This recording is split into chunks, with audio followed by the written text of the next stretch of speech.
Good morning students.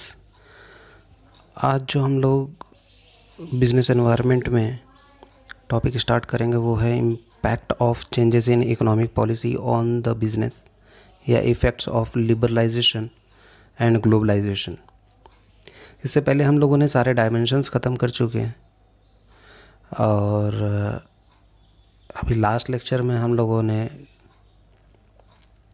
जो पढ़ा था वो ये पढ़ा था कि किस तरीके से न्यू इकोनॉमिक पॉलिसी आई और उसमें क्या क्या चीज़ें शामिल थी, यानी कि लिबरलाइजेशन, प्राइवेटाइजेशन, ग्लोबलाइजेशन, ये तीनों चीज़ें शामिल थी।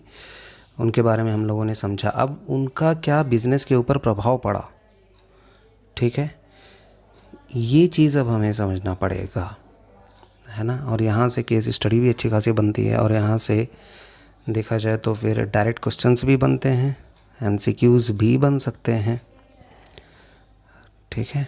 तो इसलिए ये टॉपिक काफ़ी इम्पोर्टेंट टॉपिक है, इसको आप लोग ध्यान से देखेंगे। तो आप खुद भी सोचिए कि ऐसा क्यों किया गया था, न्यू इकोनॉमिक पॉलिसी को लाने का मकसद क्या था। उसका लाने का मेन मकसद यही था जिससे कि हमारी जो वर्ल्ड इकोनॉमी है, यानी कि हमारा जो पूरा वर्ल्ड है वो एज एन इकोनॉमी ट्रीट किया जाना चाहिए, यानी कि कोई नेशन की बाउंड्रीज़ नहीं होनी चाहिए regarding sales and purchase of goods and services, ठीक है। तो इसलिए क्या किया गया कि whole world is treated as a market. उस इकोनॉमिक पॉलिसी से यही चीज़ हुई और कई जगह ऐसे लाइसेंसिंग सिस्टम जो थे वो ख़त्म किए गए। ये आप लोगों ने पढ़ा ही लिबरलाइजेशन, प्राइवेटाइजेशन और ग्लोबलाइजेशन में। तो उसका इम्पैक्ट ये पड़ा कि भाई अगर आप किसी को भी छूट दे दोगे तो फिर सबसे पहले आप मेरी बात सुनते जाइए, तो इससे आपको काफ़ी कुछ समझ में आ जाएगा, ये पूरा टॉपिक ही समझ में आ जाएगा। तो अब इससे क्या फ़र्क पड़ा? फ़र्क यही तो पड़ेगा भाई, कंपटीशन बढ़ जाएगा, क्योंकि आप इतने सारे सेक्टर में आप बाहर से इंपोर्ट भी करना चाह रहे हैं, यानी कि गवर्नमेंट बाहर से इंपोर्ट करने के लिए अब दे चुकी है, पॉलिसीज़ बना चुकी है, और इसी तरीके से यहाँ से एक्सपोर्ट करने के लिए भी उसने भी पॉलिसीज़ बना रखी है। तो जब आप बाहर से और अंदर से, यानी कि इंडिया की with in India, out of India से आप जब माल ख़रीद और परचेज़ कर सकते हैं, परचेज़ और सेल कर सकते हैं, तो इसका मतलब क्या हुआ? इसका मतलब यही हुआ कि कंपटीशन इससे बढ़ जाएगा। बताइए बढ़ेगा या नहीं बढ़ेगा? कॉमन सेंस सी बात है कि इसे इंक्रीजिंग, तो यहाँ पे वही पहला पॉइंट है हमारे पास कि इंक्रीजिंग कंपटीशन बढ़ जाएगा। बाहर की बड़ी बड़ी कंपनीज़, जैसे हम लोग एमएनसीज़ वगैरह कहते हैं, वो आ जाएंगी, हमारे मार्केट में इस्टेब्लिश हो जाएंगी, वो यहाँ आकर के बिज़नेस करना शुरू कर देंगी। यहाँ हमारे इंडिया की जितनी भी कंपनीज़ है वो बाहर जा कर के बिज़नेस करना शुरू कर देंगी। इससे क्या होगा, हमारे जो इंडिया की जब एमएनसीज़ इंडिया आ जाएंगी, यानी कि बाहर की एमएनसीज़ यहाँ पे आएंगी, तो हमारे जो लोकल मार्केट है, लोकल मार्केट में लोकल इंडस्ट्रीज़ को कंपटीशन बढ़ जाएगा, बढ़ेगा ना, क्योंकि उनको फेस करना पड़ेगा इंटरनेशनल मार्केट, यानी कि इंटरनेशनल कंपनीज़ के थ्रू, इंटरनेशनल कंपनी से उनको क्या करना पड़ेगा, कंपटीशन फेस करना पड़ेगा। तो इससे क्या होगा, इंक्रीजिंग कंपटीशन बढ़ जाएगा। जैसे कि मान लीजिए कोई भी एक है, इंश्योरेंस सेक्टर लीजिए, बैंकिंग सेक्टर लीजिए, आपके अभी बैंकिंग सेक्टर में बाहर की भी कई सारे ऐसे बैंक है जो कि इंडिया में इस्टेब्लिश हो गए हैं, तो वो क्या कर रहे हैं, वो कंपटीशन दे रहे हैं किसे, लोकल इंडियन बैंक्स को, ठीक है। अब यहाँ पे दूसरा पॉइंट है हमारा, मोर डिमांडिंग कस्टमर्स। अब कस्टमर्स भी क्या करेंगे, बहुत ज़्यादा डिमांड। पहले क्या होता था,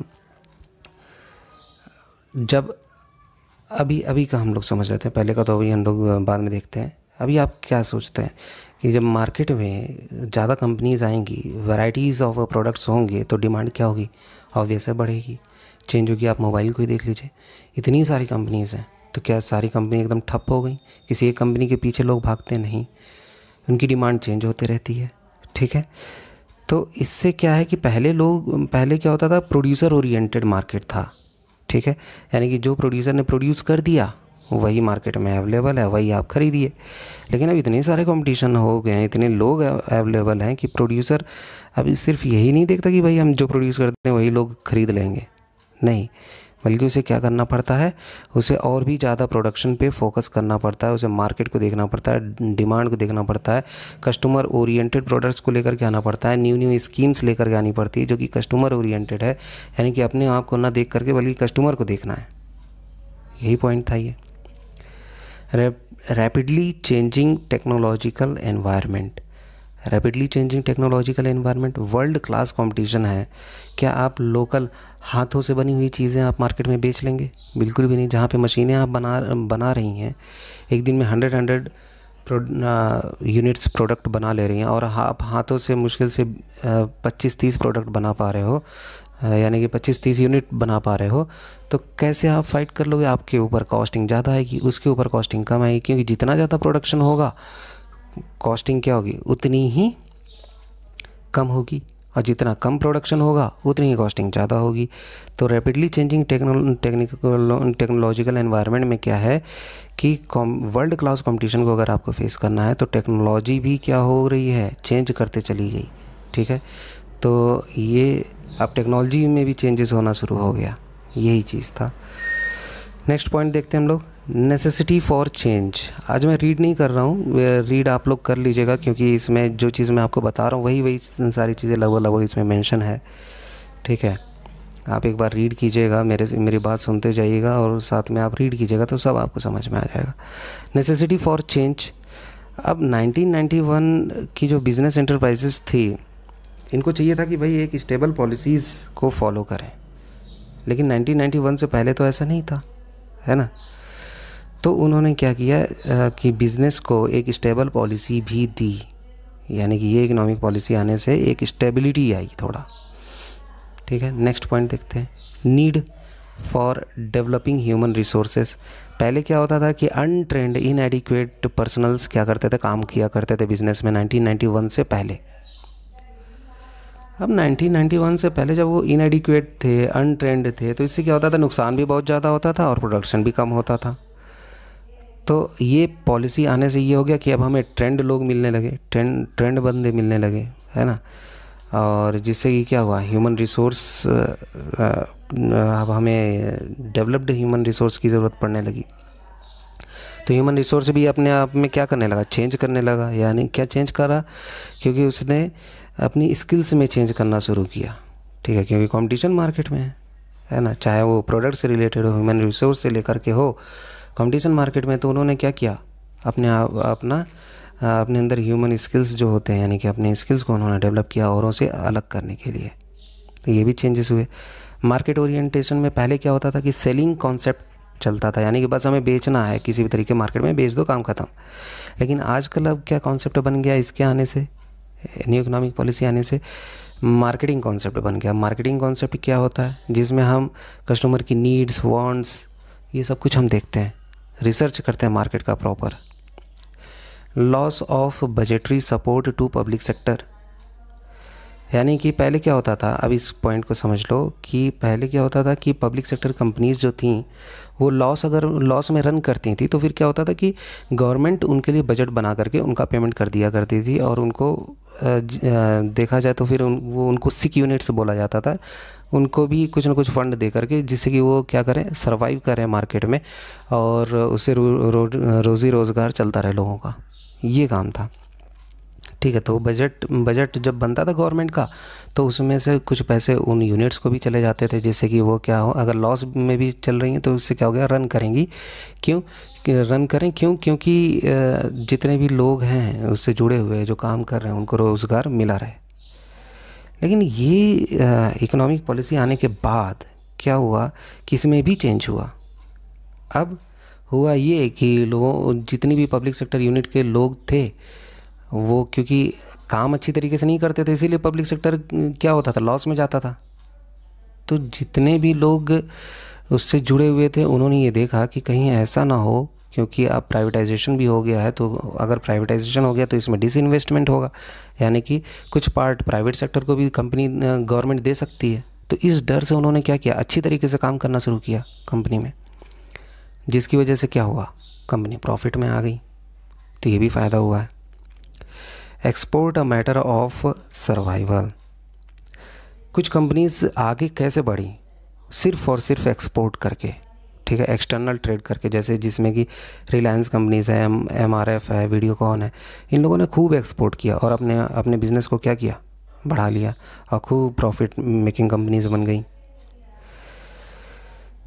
ठीक है, तो ये सारे थे। अब managerial response to changes in business environment. Managerial response क्या रहा बिजनेस एनवायरनमेंट के चेंज होने से? अब ये देखो ज़रा, मैनेजरियल रिस्पॉन्स ये रहा कि जितनी भी डाइवर्सिफिकेशन, जितनी भी कंपनीज़ थी उन्होंने क्या किया, अपने बिज़नेस को डाइवर्सिफाई किया, यानी कि एक ही कंपनी कई तरीके के प्रोडक्ट बनाना शुरू की।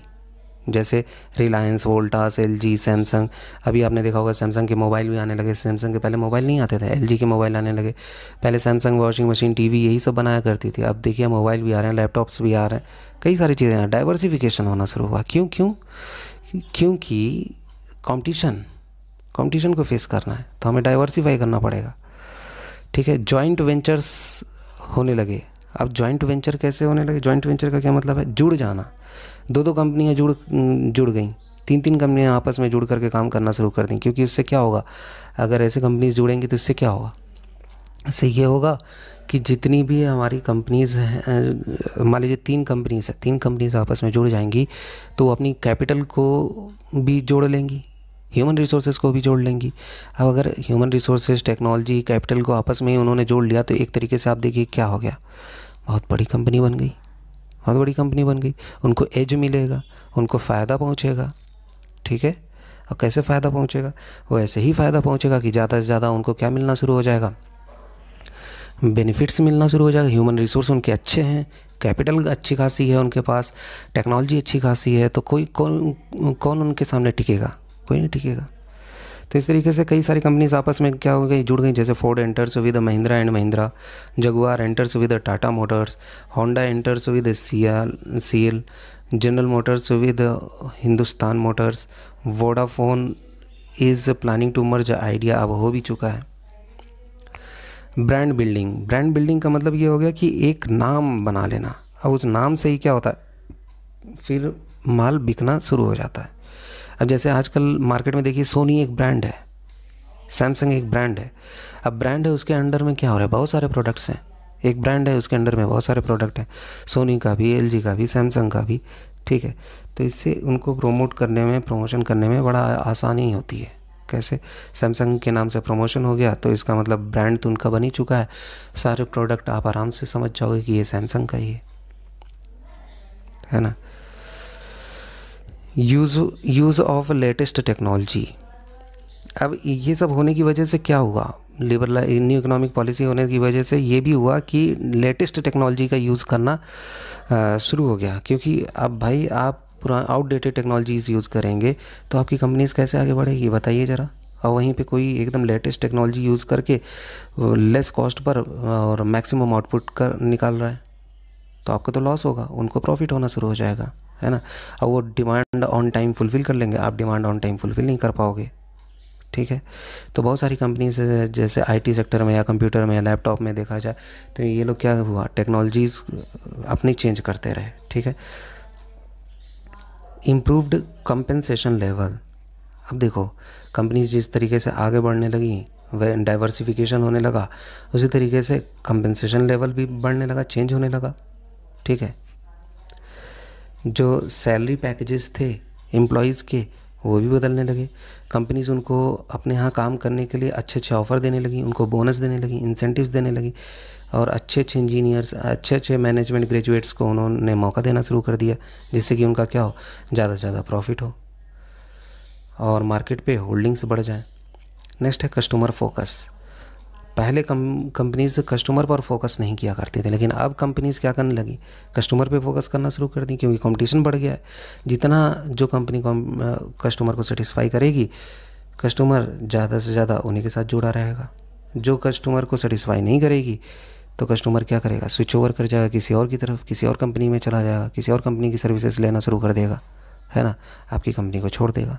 तो ये चीज़ होने लगी, यानी 24/7 कंप्लेंट वगैरह सब, रजिस्ट्रेशन वगैरह सब करना शुरू हो गया। तो कस्टमर को फोकस करने लगे, भैया कस्टमर को कोई प्रॉब्लम नहीं होनी चाहिए, है ना। कहते हैं ना, customer is a God for business, कि बिज़नेस के लिए कस्टमर ही भगवान है ना। तो ये सब कुछ था, और यहाँ पर आपका बिज़नेस का जो चैप्टर है ये पूरा का पूरा कवर हो चुका है, बिज़नेस एनवायरनमेंट। अब जो नेक्स्ट हम लोग पढ़ेंगे वो नेक्स्ट चैप्टर पढ़ेंगे, लेकिन उससे पहले हम लोग कुछ करेंगे, कुछ मैं आपको क्वेश्चंस दूंगा, आपको सॉल्व करना है, और सॉल्व करके आपको क्या करना है, शो करना है। है ना। आई होप आपको इतना सब कुछ समझ में आया होगा जितना अभी मैंने 2 टॉपिक आपको कवर करा है। ओवरऑल देखा जाए तो एक ही था, आपस में ही मर्ज थे दोनों टॉपिक।